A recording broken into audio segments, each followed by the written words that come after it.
There's lots of things that need to change within the prison system, but what we're hearing loud and clear from staff is that they want to be able to work in more humane ways. The problem is the system is not designed to be humane. Two main things missing, I think, in the justice system for women. One is, in general, the justice system doesn't focus on women. And the second thing, it isn't just.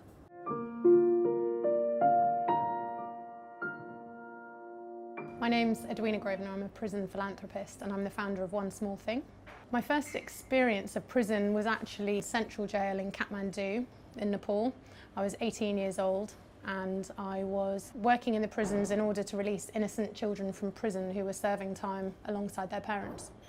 I set up One Small Thing more than 15 years later because everything in the UK system has got worse. The self-harm rates have gone up, the suicide rates have gone up, violence, inmates against staff has gone up. Everything has got worse. There's a real need in this country, in our prisons, to change cultures and to actually change the way we do business. I think it's really important for people who work with women, particularly women with criminal justice backgrounds, to understand trauma, the impact of trauma. In fact, women who have criminal justice involvement in the US as well as in the UK and other countries are women who have the most serious histories of trauma in their lives, and then they come into a setting that doesn't understand about that, and very often they become re-traumatized and harmed by the setting. I think this whole concept of trauma and understanding trauma is particularly important for this group of people and for the women, because the criminal justice system itself was never set up to work with people who'd had experiences of trauma. Criminal justice systems were set up to deal with people who were victimizers, people who hurt other people. But they never took into consideration that what we've learned is people who hurt other people are people who've been hurt themselves. And you can become much more effective when you work with a person both as a victim and a victimizer.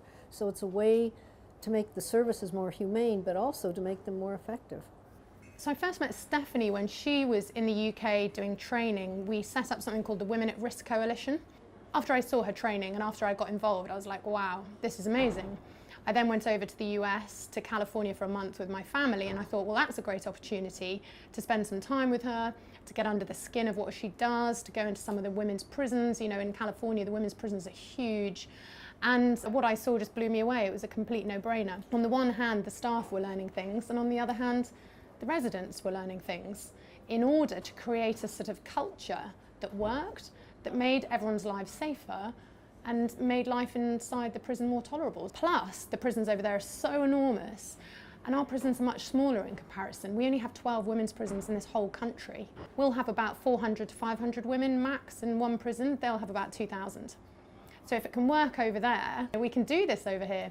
So I had a conversation with the head of the prison service and I said, this is what I'd like to do. He said, Edwina, there's no money. I said, I'll pay for it. He said, Edwina, there's no one to organise it. I said, I'll organise it. But I was pregnant with my third child. So I also said, if you don't want to do it, and if you don't want me to do it, I've got other things on. So at that point, he gave me the green light. Research on One Small Thing's impact is still in its infancy. So far, we have funded the training of 4,000 UK prison staff and voluntary sector workers and 235 female prison residents in the UK. Each of them have completed a 6-week peer-led healing trauma programme. So the human being always disappears in the system. It's all about targets, it's about benchmarking, it's about KPIs, KPTs, all these ridiculous things that people have to deal with, and no one has time to listen, no one has time to care. And it's like staff are saying, we want that time is important, and please just allow us to work in an environment where we can be more humane and where we can care for the human being. The very name One Small Thing empowers people to sort of allow them to think that they have the ability to make the change. Language like rehabilitation revolution just instills the feeling of the impossibility. So the name One Small Thing was thought about very carefully, and time again we hear officers saying, it's just the small things that make a difference. I got women to come to my focus group because I offered cake. It's about doing those small things but doing lots of them, and great changes happen.